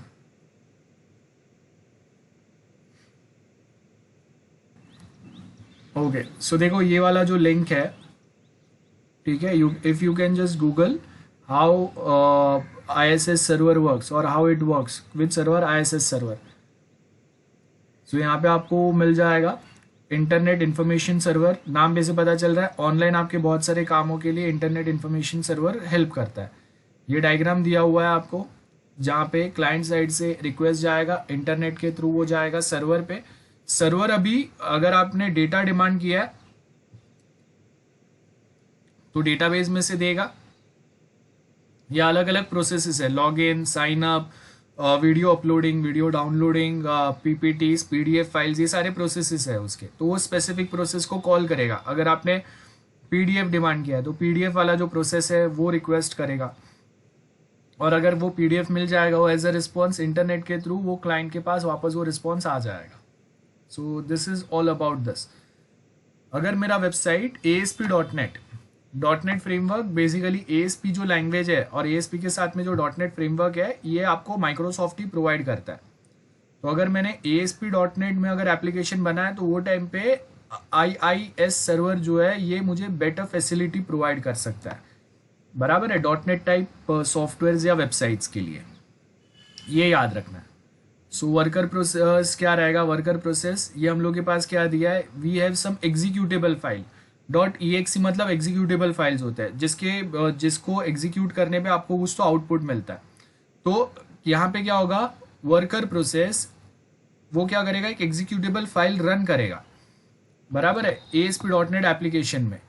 Now this is responsible for managing all the request and response. तो ये जो एक आपके पास ये वाला जो एक फाइल है, बेसिकली ये वाला फाइल है हम लोगों को जो सर्वर क्लाइंट, मतलब अगर मेरा एक वेबसाइट सपोज अगर ASP.NET में बना है, हम लोगों को पता नहीं चलता है। आप जब कोई एक वेबसाइट एक्सेस कर रहे हो तो डायरेक्टली आपको पता नहीं चलता है कि वो वेबसाइट आपका ASP में बना है या जावा में बना है। जैसे आप देख लो कि अगर मैं NM कॉलेज का अगर वेबसाइट बोलता हूँ तो NM कॉलेज का ये वेबसाइट आपका जावा में बना है या ASP.NET में बना है या PHP में बना है, ये हम लोगों को पता नहीं चलता है ऐसे। लेकिन अगर मैं आगे और कहीं कोई दूसरे पेज पे जाता हूँ, सपोज अगर मैं डिग्री कॉलेज BSc IT के पेज पे गया, सो देखो फिर भी यहाँ पे कभी भी कोई एक्सटेंशंस नहीं आ रहे, ठीक है। सो अगर एक्सटेंशंस नहीं आएंगे तो एग्जैक्टली मुझे यहाँ पे अभी के लिए तो पता नहीं चल रहा है ना कि ये वेबसाइट किस में बना हुआ है, बराबर है। सो नॉर्मली अगर आप एक नॉर्मल जो पर्सन्स है वो अगर देखेंगे तो उनको इजीली पता नहीं चलेगा कि कौन सा वेबसाइट उन्होंने किस में बनाया हुआ है, क्योंकि हम लोग बहुत सारे जो वेबसाइट्स पे जाते हैं ना तो यहाँ पे आपको उसका एक्सटेंशन बहुत बार मिलता है आगे नॉर्मल वेबसाइट्स पे। लेकिन मोस्ट ऑफ वेबसाइट्स जो स्टैंडर्ड वे में बने रहते हैं वो क्या करते हैं, अपने एक्सटेंशंस को यहाँ से छुपा देते हैं, सो दैट आपको ये भी पता नहीं चल पाएगा प्रॉपरली नॉर्मल जो लोग हैं उनको कि वो वेबसाइट किस में बना है। तो आपको कोई एक वेबसाइट देख के पता नहीं चलता है कि वो, जैसे आप देखो कि फेसबुक PHP में बना है तो आपको देख के पता नहीं चलता है वो किस में बना है, और हम लोगों को उससे फर्क भी नहीं पड़ता है। What we are interested in, क्या फंक्शंस वो प्रोवाइड करे और वो फंक्शंस ढंग से चल रहे हैं कि नहीं। सो ASP.NEट एप्लीकेशंस के लिए मेनली उन ASP.NEट वेबसाइट्स पे आप जब अगर कोई लॉग इन लॉग आउट कोई फाइल्स डिमांड करते हो तो वो टाइम पे ये सर्वर काम करेगा एग्जैक्टली सेम जैसा वो वहाँ पे। यहाँ पे एप्लीकेशन पुल होगा, तो आप एप्लीकेशन पुल का मतलब क्या रहेंगे, बहुत सारे एप्लीकेशंस को ये साथ में हैंडल कर सकता है, और उसके लिए जो यूजर्स के साइड से रिक्वेस्ट आएंगे उसको ये प्रोसेस कर सकता है, लाइक फाइल ट्रांसफर प्रोटोकॉल के लिए, then log in sign up वाले के लिए, ऑनलाइन वीडियो कॉलिंग करना है आपको, वॉइस कॉलिंग करना है आपको, या और कुछ काम करना है, तो वो बहुत सारे जो है ना उसको ये प्रोवाइड कर सकता है। उसके साथ में अच्छा सिक्योरिटी होगा, रिलायबल होगा, रिलायबिलिटी का मतलब है डाउन टाइम कम रहेगा। तो एज एंड व्हेन रिक्वायर्ड आप इसको यूज कर सकते हैं। ऐसा नहीं होगा कि बार बार डाउन जा रहा है तो आपको प्रॉब्लम फेस करने पड़ रहे हैं, या ओवरलोड हो गया, बहुत सारे लोग एक साथ ज्वाइन हो गए, तो ऐसा नहीं होगा। रिलायबिलिटी है यहाँ पे। सो ये ऐसी है, उसके बारे में अच्छी अच्छी बातें लिखी है, तो आपने जो वहाँ पे पढ़ा वो सेम यहाँ पे होगा, ठीक है, ज़्यादा डिफरेंस नहीं है। सो ये पूरा यहाँ पे नहीं पढ़ना है, बहुत ज़्यादा टेक्निकल हो जाएगा। व्हाट इज IIS सर्वर, यहाँ से आपको सिर्फ पढ़ना है एप्लीकेशन पुल तक, यहाँ तक, ठीक है, याद रखना है, यहाँ तक ही आपको लिखना है IIS सर्वर के बारे में। कहाँ से? ऊपर, व्हाट इज IIS सर्वर, यहाँ से आप इतना याद रखेंगे, बस यहां तक का, ये जो हाईलाइट किया हुआ है।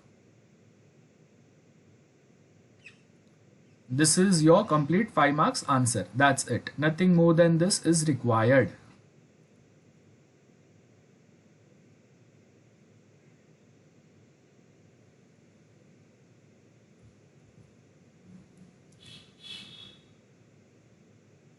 सो देखो, ये जो भी कुछ रिक्वायर्ड है मैंने यहाँ पे पेस्ट भी किया है, आपको साथ में वो लिंक भी मैं यहाँ पे दे देता हूँ। सो वो जो पार्ट मैंने हाईलाइट किया वो सेम आपको वहां से पढ़ना है, ठीक है, बस उतना ही पढ़ना है, उतना ही आपके लिए रिक्वायर्ड है। उसके बाद सिलेबस में अगर आप देखेंगे, नेक्स्ट जो हम लोग के पास सर्वर है वो है प्रॉक्सी सर्वर। अब देखो, प्रॉक्सी सर्वर जो है ना, मल्टीपल वेज में काम में आता है। एक होता है जहाँ पे हम लोग उसको एक प्रॉपर अपने नेटवर्क में यूज करते हैं हम लोग, जहाँ पे हम लोगों का नेटवर्क का बर्डन कम करने के लिए यूज करते हैं उसको, ठीक है। IIS सर्वर जो है, हम लोगों के पास 2 वर्जन है, either you can use Apache server और IIS server. Apache open source server है, तो आप अगर अपना एक वेबसाइट बना रहे हैं तो वो टाइम पे आप अपाचे सर्वर के थ्रू भी वो काम कर सकते हैं जो IIS सर्वर के थ्रू कर सकते हैं। तो 2 वर्जन है, 2 कंपनीज आपको प्रोवाइड करे। जैसे अगर क्लाउड सर्विस आपको यूज करना है तो आप गूगल ड्राइव यूज कर सकते हैं, या माइक्रोसॉफ्ट वन ड्राइव यूज कर सकते हैं, या एप्पल का iCloud यूज कर सकते हैं। काम तीनों सेम ही कर रहे हैं ना। तो एग्जैक्टली सिमिलर वे जो हम लोगों ने अपाचे सर्वर के बारे में पढ़ा था, जो काम अपाचे सर्वर कर सकता है वो सेम IIS सर्वर आपका कर सकता है, ठीक है, समझा? Yes sir. हाँ, तो आपके पास सर्वर तो हमेशा होना ही चाहिए ना, क्योंकि we are the clients. So client के पास से रिक्वेस्ट जाएगा तो सर्वर जो है वही सर्वर जो है वो रिक्वेस्ट को प्रोसेस करके एक रिक्वायर्ड आउटपुट जनरेट करके डिस्प्ले करेगा। तो that's why we required that 2 types of servers, जो दोनों में से अपने चॉइस के हिसाब से आप कोई भी यूज कर सकते हैं। अगर मैं जावा में अगर अपना वेबसाइट बना रहा हूं तो मैं अपाचे टॉमकैट यूज करूंगा। मेरा वेबसाइट अगर PHP में बन रहा है तो मैं अपाचे सर्वर जो हम लोगों ने देखा वो वाला यूज करूंगा। और या फिर अगर मेरा वेबसाइट ASP.NET में बना है तो वो टाइम पे माइक्रोसॉफ्ट ने जो IIS सर्वर प्रोवाइड किया है वो बेटर वर्क करेगा ना, क्योंकि ASP.NET जो लैंग्वेज है वो भी माइक्रोसॉफ्ट प्रोवाइड कर रहा है। तो आप देखो कि अगर माइक्रोसॉफ्ट का ही अगर मैं लैंग्वेज यूज कर रहा हूँ, माइक्रोसॉफ्ट का डेटाबेस यूज कर रहा हूँ, तो वो टाइम पे माइक्रोसॉफ्ट ने प्रोवाइडेड सर्वर अगर मैं यूज करूंगा तो वो better connectivity, better support provide करेगा मुझे। तो अगर मुझे वेब डेवलप करने में आगे अगर फ्यूचर में अगर कुछ प्रॉब्लम्स आ रहे हैं ना, तो वो प्रॉब्लम्स मुझे यहाँ पे नहीं आएंगे। ये मेन बेनिफिट होता है उसका। आई होप क्लियर है। Yes sir. Okay. Everyone, listen carefully. We are going to learn what we mean by a proxy server. So we have very interesting facts about proxy server. We can use it for multiple ways. For multiple reasons, we can use this proxy server concept. So first जो है, first यहाँ पे अगर आप देखेंगे, why we can use proxy server to bypass the security layer. Okay, so यहाँ पे अगर आप देखेंगे कि suppose we are in a college network and NM college has set up a firewall. Firewall basically क्यों हम लोग रखते हैं, so that suppose let's take a example कि हम लोग एक ऑफिस में वर्क कर रहे हैं, और ऑफिस में आपके जो वर्किंग आवर्स है, during that working hours I don't want my employees to get the access of YouTube, Facebook, Insta, Twitter और any such time pass things। तो वो टाइम पे मैंने क्या किया, मैंने वहाँ पे एक फायरवॉल सेटअप कर दिया। तो ये क्या करेगा, जब कभी या फिर बहुत सिंपल भाषा में अगर मैं आपको बोलूँ तो मैंने एक नोटपैड बनाया, ठीक है, ये मेरे पास एक नोटपैड है। तो हम लोग के पास जो फायरवॉल टाइप का सेटअप या जो भी कुछ रहता है ना, उसमें हम लोग क्या करते हैं, ऐसा सिंपल सा आपको एक टेक्स्ट डॉक्यूमेंट मिलता है। इसमें मैं क्या करूंगा, मैं यहाँ पे लिख दूंगा facebook.com, मैं देन लिखूंगा यहाँ पे twitter.com, देन मैं इंस्टा डाल दूंगा इसमें, बराबर है। और मैं जो भी XYZ दूसरे साइट्स है जो टाइम पास के रहेंगे, या यूट्यूब पे आप जाके बहुत ज़्यादा टाइम पास करते हैं, मैंने वो डाल दिया। तो अभी मैंने क्या किया, ये एक डॉक्यूमेंट में मैंने लिस्ट ऑफ वेबसाइट्स डाल दिए जो आपको ब्लॉक करना है। सो यहां पे क्या होगा, फायरवॉल जो है ना, वो आपने ब्लॉक लिस्ट में जो जो साइट्स डाले, वो रिक्वेस्ट, वो साइट्स के लिए जब कभी अगर यूजर कंप्यूटर से रिक्वेस्ट आएगा ना, तो वो उसको ब्लॉक कर देगा, इंटरनेट पे जाने ही नहीं देगा, बराबर है। सो बहुत बार हम लोगों के पास सर्टन ऐसे कंटेंट रहते हैं जो हम लोग आई मीन फायरवॉल, सॉरी यहाँ पे बेसिकली फायरवॉल उसको बाईपास करके चले जाते हैं वो कंटेंट के रिक्वेस्ट। समझो कि कोई ऐसे साइट्स है जिसके ऊपर बहुत ज़्यादा वायरसेस हो सकते हैं, या वो साइट्स ज़्यादा सिक्योर नहीं है। तो बहुत बार क्या होता है कि आपका जो फायरवॉल आपने अटैच किया हुआ है ना, वो एक सिक्योरिटी लेयर है। जैसे आप देखो कि फायरवॉल क्या है आपके, हम लोग कॉलेज में अगर एंटर होते हैं तो कॉलेज गेट पे जो सिक्योरिटी है ना, ये सिक्योरिटी है वो। तो अब बहुत बार क्या होता है कि मेरे पास आईडी नहीं है, तो हम लोग के पास स्टूडेंट्स होते हैं जो फ्रेंड का आईडी लेके आ गए, उसको उल्टा पहन लिया, तो क्या है वहाँ पे पता नहीं चलता है, बहुत बार वो सिक्योरिटी बाईपास कर देते हैं। या बहुत बार अगर सिक्योरिटी या वॉचमैन कहीं पे आजू बाजू में, तो आप जब गेट में एंटर हो रहे हैं तो वहाँ पे कोई आपको पूछ ही नहीं रहा है, तो वो भी प्रॉब्लम होता है। या एक साथ बहुत सारे लोग जब कॉलेज में एंटर हो रहे हैं तो वॉचमैन भी कंफ्यूज्ड है, तो उसमें ऐसा भी होता है कि 2-4 लोग बिना आईडी वाले या कोई दूसरे का आईडी के साथ में वो लोग कॉलेज में एंटर हो गए। तो ऐसे अलग अलग पैटर्न्स होते हैं। तो फायरवॉल में क्या होता है ना कि हम लोग 100% वो सर्टन कंटेंट को या ऐसे आउटसाइडर्स को ब्लॉक करेंगे जो सस्पिशियस हो सकते हैं हम लोग के नेटवर्क के लिए, वो पॉसिबल नहीं रहता है। तो फायरवॉल कंटेंट को फिल्टर आउट तो करता है, लेकिन सर्टन वेबसाइट्स जो बहुत ज़्यादा सस्पिशियस हो सकते हैं, जो बहुत ज़्यादा हार्मफुल हो सकते हैं हम लोग के कंप्यूटर या नेटवर्क के लिए, उसको ये ब्लॉक नहीं कर पाता है, ठीक है। तो वो टाइम पे हम लोग क्या करते हैं ना, हम लोग अलग से प्रॉक्सी सेटअप कर सकते हैं। तो प्रॉक्सी क्या करेगा ना कि ऐसे सर्टन साइट्स जो अगर सस्पिशियस है, इसका एक्सेस वो डिनाई कर सकता है। इसके लिए भी हम लोग यूज करते हैं उसको। सो यहाँ पे अगर आप देखेंगे क्या बोला है, फर्स्ट आपको क्या दिया है यहाँ पे, इंप्रूव योर परफॉर्मेंस, बराबर है। प्रॉक्सी सर्वर के थ्रू आप लोग अपना परफॉर्मेंस इंप्रूव कर सकते हैं। ध्यान से देखना, बहुत अच्छा है। सो सबसे पहले आपको यहाँ पे बेसिक दिया हुआ है, with a proxy server many of us can perform many tools use to access online content that is blocked और रिस्ट्रिक्टेड। ये सबको पता है, मैंने आपको पहले भी लेक्चर्स में समझाया था कि प्रॉक्सी सर्वर ब्लॉक कंटेंट को एक्सेस करने के लिए हम लोग यूज करते हैं। लेकिन अभी का हम लोगों का जो टॉपिक है वो अलग है। जो कंटेंट ब्लॉक नहीं है उसके लिए बेसिकली क्या करेंगे हम लोग, वो हम लोग यहां पे देख रहे हैं। तो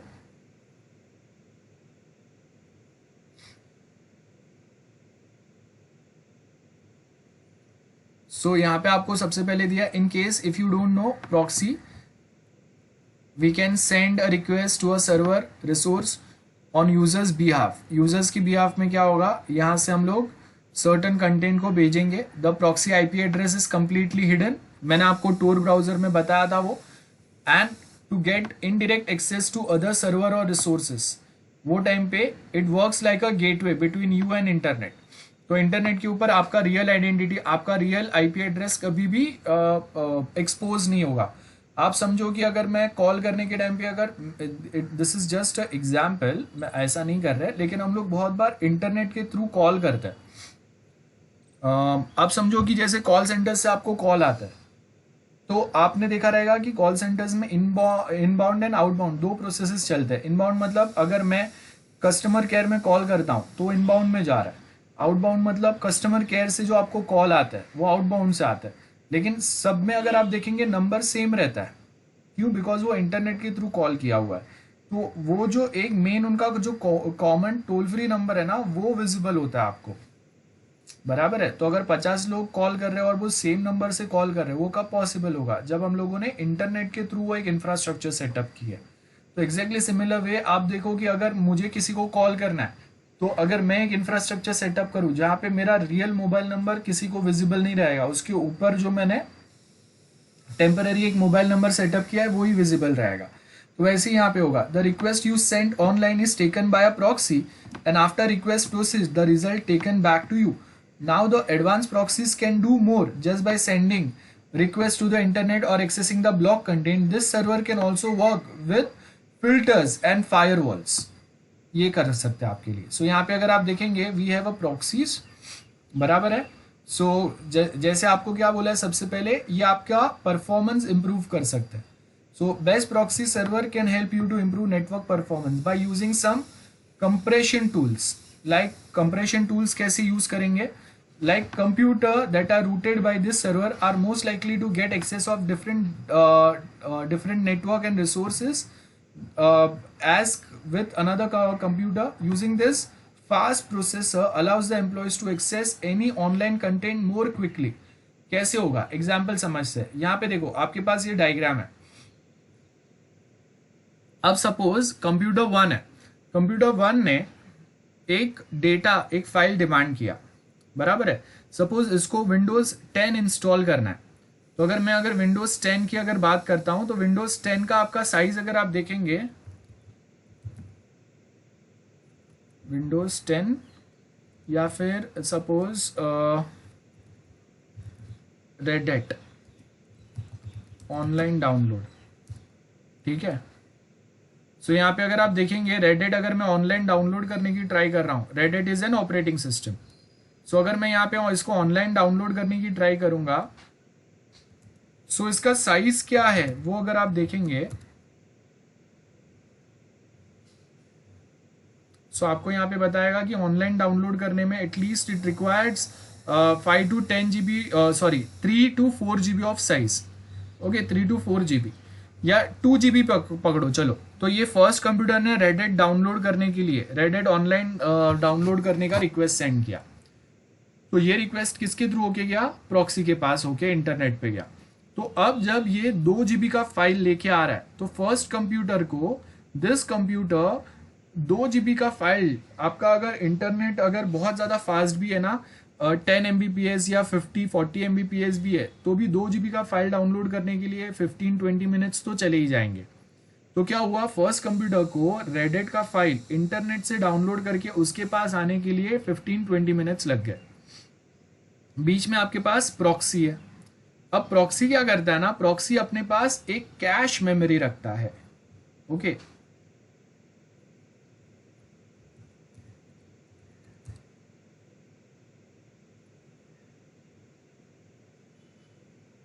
यहां पे हम लोग के पास क्लाइंट है। ओके, क्लाइंट ने रिक्वेस्ट सेंड किया जो गया प्रॉक्सी के पास। प्रॉक्सी के पास एक कैश मेमोरी है, बराबर है, और प्रॉक्सी ने आगे वो रिक्वेस्ट सेंड किया टुवर्ड्स इंटरनेट। अब क्या होगा, रिवर्स सिचुएशन कैसे काम करेगा? इंटरनेट से 2 GB का फाइल प्रॉक्सी के पास आया।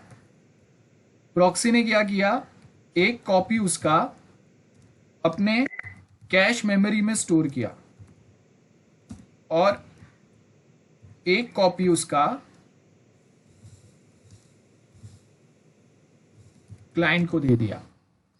सो अब ये सपोज क्लाइंट ए है, क्लाइंट ए, इसका पूरा प्रोसेस का जो टाइम लगा वो सपोज लगा 15 मिनट्स, ठीक है। अब next time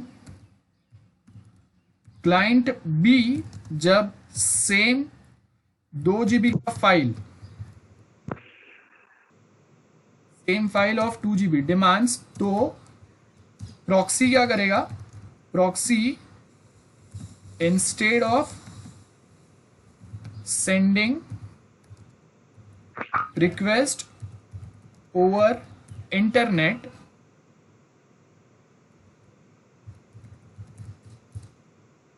first it verifies its cache memory, और अगर कैश मेमोरी में से मिल जाता है तो यहां से ही वो सेम 2 GB का फाइल उसको प्रोवाइड कर देगा। सो क्लाइंट ए के पास ये सेम काम करने के लिए 15 मिनट्स लगा, वो सेम काम क्लाइंट बी का सिर्फ 1 मिनट में हो जाएगा। So this is the one benefit of proxy server. So यहाँ पे क्या हुआ, क्लाइंट ए ने कोई एक फाइल डिमांड किया, क्लाइंट ए का फाइल जो है वो प्रॉक्सी सर्वर के पास वो रिक्वेस्ट यहाँ पे गया, रेडिट सर्वर डाउनलोड करने का, रेडिट ऑपरेटिंग सिस्टम डाउनलोड करने का, 2 GB का साइज है सपोज उसका, तो ये सेम रिक्वेस्ट इंटरनेट पे गया, इंटरनेट से वो 2 GB डाउनलोड हुआ, तो अभी प्रॉक्सी सर्वर क्या करेगा, उसका एक कॉपी अपने पास रखेगा और एक कॉपी इसको दे देगा। तो नेक्स्ट टाइम जब ये लैपटॉप से अगर कोई क्लाइंट अगर डिमांड कर रहा है तो प्रॉक्सी सर्वर वो सेम रिक्वेस्ट को इंटरनेट पे सेंड करने के पहले अपने पास ही चेक करेगा, लोकली अवेलेबल है तो यहाँ से ही दे देगा। तो इसको जो 15-20 मिनट या आधा 1 घंटा लगा था वो सेम काम इसका 1-2 मिनट में हो जाएगा। सो उसके थ्रू क्या हुआ, आपका नेटवर्क का जो इंटरनेट का बैंडविड्थ जो है वो भी कम यूज होगा, तो बाकी कोई अगर इंटरनेट यूज कर रहा है तो उसका स्पीड स्लो नहीं होगा, उसका नेटवर्क परफॉर्मेंस जो है वो मेंटेन रहेगा। सो इसका ये मतलब होता है network performance, they actually remove the data that is unwanted, है ना, और उसके थ्रू ये सेम काम चलता है। कंट्रोल इंटरनेट यूसेज, जैसे मैंने अभी आपको एक्सप्लेन किया, आई होप आपको समझ में आ रहा है। सर्वर अगर क्रैश भी हो रहा है तो वो टाइम पे भी उसको भी प्रिवेंट कर सकता है आपका प्रॉक्सी सर्वर। क्या बोला है, proxy server can also improve the user experience over the internet, many internet user complains about the down time. तो वो डाउन टाइम को अगर कुछ हो रहा है और वो टाइम पे आपको कुछ डेटा अगर एक्सेस करना है तो वो डेटा को आप प्रॉक्सी पे स्टोर करके रख सकते हो, या क्लाउड पे अगर आपने स्टोर किया है तो वहां से वो डेटा डायरेक्टली एक्सेस हो जाएगा। तो अगर आपका डाउन टाइम मतलब इंटरनेट अगर डाउन भी गया है तो भी रिक्वायर्ड डेटा जो है आप एक्सेस कर सकते हो। उसके साथ में मेलिशियस वेबसाइट जो है उसको अगेन प्रॉक्सी सर्वर जो है वो फिल्टर आउट कर देता है, तो सो दैट आपका कंप्यूटर के ऊपर जो आपके कॉन्फिडेंशियल इंफॉर्मेशन रहेंगे, आपके पासवर्ड्स रहेंगे, वो चोरी नहीं हो पाएंगे, ठीक है। उसके साथ में faster speed and loading time, क्यों, बिकॉज प्रॉक्सी सर्वर ये सारा काम खुद के साइड से कर रहा है तो ये हो जाएगा। Then provide more privacy and you can access restricted content as well, ये भी मैंने बताया था। सो यहाँ पे अगर आप देखेंगे prevent hacking by using proxy server, तो मतलब आपका एक्चुअल लोकेशन अगर किसी को पता नहीं रहेगा तो कोई आपके कंप्यूटर तक डायरेक्टली पहुंच नहीं सकता है। सो अगेन ये भी एक एडेड एडवांटेज हो गया, ओके। सो यहाँ पे आप अपना आईपी हाइड कर सकते हैं, ये बहुत सारे काम रहेंगे। So this are the task of proxy. ये पूरा जो इतना पेज दिया है ये पूरा आपको पूरा एज इट इज याद नहीं रखना है, इसमें से रिक्वायर्ड देखो अभी बोल्ड उसके फंक्शंस प्रॉक्सी के कौन से दिए, वो बोल्ड फंक्शंस याद रखना है, और ये जो पूरे कंटेंट दिए ना उसमें से काम के दो तीन पॉइंट आप अपने लिए अलग से फैच आउट करके रख देना, वो आपका एग्जाम के लिए फाइनल एक आंसर बनेगा। एंड आज हम लोगों का यूनिट 1 कंप्लीट हो जाएगा, नेक्स्ट टाइम हम लोग HTML यूनिट 2 से स्टार्ट करेंगे, ठीक है। सो हाँ एक मिनट, मैंने ये वाला जो लिंक है ये आपके साथ शेयर कर दिया है। तो अभी अगर आप देखेंगे सिलेबस में से प्रॉक्सी सर्वर हो गया, HTTP प्रोटोकॉल ये ऑलरेडी मैंने पहले पढ़ा दिया है आपको, सो अभी ये मैं वापस नहीं पढ़ा रहा हूं, मैंने पढ़ा है ना HTTP protocol guys, anyone, HTTP protocol yes sir हो गया है ना, ओके। सो अभी मैं वो वापस नहीं बता रहा हूँ, सो आपके पास उसका डिटेल ऑलरेडी है। हाँ, now someone asking something. Sir proxy server जो है वो फ्री ऑफ कॉस्ट होता है क्या? फ्री ऑफ कॉस्ट मतलब देखो पेड वाले प्रॉक्सी सर्वर्स भी आते हैं, और अगर आपको आता है तो आप अलग से वो खुद से सेटअप भी कर सकते हो, तो वो आपको फ्री में पड़ेगा। लेकिन उसके लिए आपके पास इतना नॉलेज होना चाहिए। अगर आपको खुद से नहीं आता है तो जो कंपनीज, प्रोफेशनल कंपनीज आपको ये प्रोवाइड कर रहे हैं, आप उनके पास से लो। तो अभी वो आपको प्रोफेशनल कंपनीज अगर आपको ये सर्विस या ऐसे सर्वर सेटअप करके प्रोवाइड कर रहे हैं तो वो फ्री में तो नहीं देंगे, तो उनके चार्जेस लेंगे। ठीक है, ओके सर। हाँ। तो आपके पास दो ऑप्शंस रहते हैं, या तो आप खुद से करो या पेड वाला सर्विस ले लो। हाँ भव्या बोलो। सर HTTP का नोट्स के लिए लिंक दे दो ना। हाँ ठीक है। सर हाँ यस। VPN और ये अपना प्रॉक्सी सर्वर सेम होता है क्या? नहीं नहीं नहीं, वीपीएन तो हम लोग सिंपली मैं क्या कर रहा हूँ, एक वर्चुअल ये बना रहा हूँ। तो उससे अगर मेरे कनेक्शन के थ्रू अगर वीपीएन बन रहा है तो मेरा आईपी एड्रेस तो वहाँ पे विजिबल ही है ना हमेशा। आइडेंटिटी किसी एक का तो विजिबल ही है। सेटिंग वीपीएन में ऐसा नहीं होगा ना कि अगर मैं वीपीएन कनेक्शन यूज कर रहा हूँ तो वो मुझे बताएगा कि भाई ये वीपीएन कनेक्शन मैंने यूएस का यूज किया और मैं इंडिया में बैठा हूँ। ये तो पॉसिबल नहीं होगा, बराबर है। सो अगर Yes, sir. आपका वीपीएन कनेक्शन यूज किया है तो आपका तो एग्जैक्ट लोकेशन बताएगा ही बताएगा वो। तो प्रॉक्सी सर्वर बेसिकली क्या करता है, आपका आईपी रिक्वेस्ट को बाउंस करता है कि कभी मेरा लोकेशन जो है वो इंडिया बताएगा, कभी यूएस, जापान, रशिया, कोई भी कुछ भी बता सकता है। और उसके साथ में जैसे मैंने आपको बोला कि कोई रिस्ट्रिक्टेड कंटेंट भी हम लोग एक्सेस कर सकते हैं। अब अगर मैं आपका वीपीएन कनेक्शन यूज कर रहा हूँ, आपके लिए कोई कंटेंट रिस्ट्रिक्टेड है तो वो तो मेरे लिए भी रिस्ट्रिक्टेड हो गया ना, वो तो मैं भी एक्सेस नहीं कर सकता। तो यहाँ पे वो भी प्रॉब्लम होगा, तो वो भी पॉसिबल नहीं हो सकता। ठीक है, आई होप समझा। Yes sir. ओके ठीक है। सो अभी मैं आपको सिर्फ एक लास्ट HTTP का जो लिंक है वो प्रोवाइड कर देता हूं। ओके देखो, यहां से आपको रेफर करना है। यहाँ से अगर आप देखेंगे, if you just Google HTTP protocol, ये वाला जो लिंक आएगा वही मैंने यहाँ पे ओपन किया है। अब यहाँ से आपको फर्स्ट ये HTTP ये डायग्राम आएगा। बेसिक हो गया ये HTTP के बारे में जो हम लोगों ने ऑलरेडी, कंपोनेंट्स ऑफ HTTP ये डायग्राम दिया आपको। तो क्लाइंट साइड एजेंट क्या रहेगा वो यहाँ तक आपको करना है। वेब सर्वर प्रॉक्सीज HTTP के साथ ही रहेगा वो, बस यहाँ तक का आपको करना है। बेसिक एस्पेक्ट्स जो है वो छोड़ देना, यहाँ तक का आपको करना है प्रॉक्सी सर्वर के बारे में। ओके, सो ये मैं लिंक पेस्ट कर देता हूँ, इतना आपको करना है। And with this we end with unit 1। So आज के लिए यहाँ तक ही रखते हैं, इसके आगे मैं अभी और कुछ नहीं करा रहा हूँ। ओके।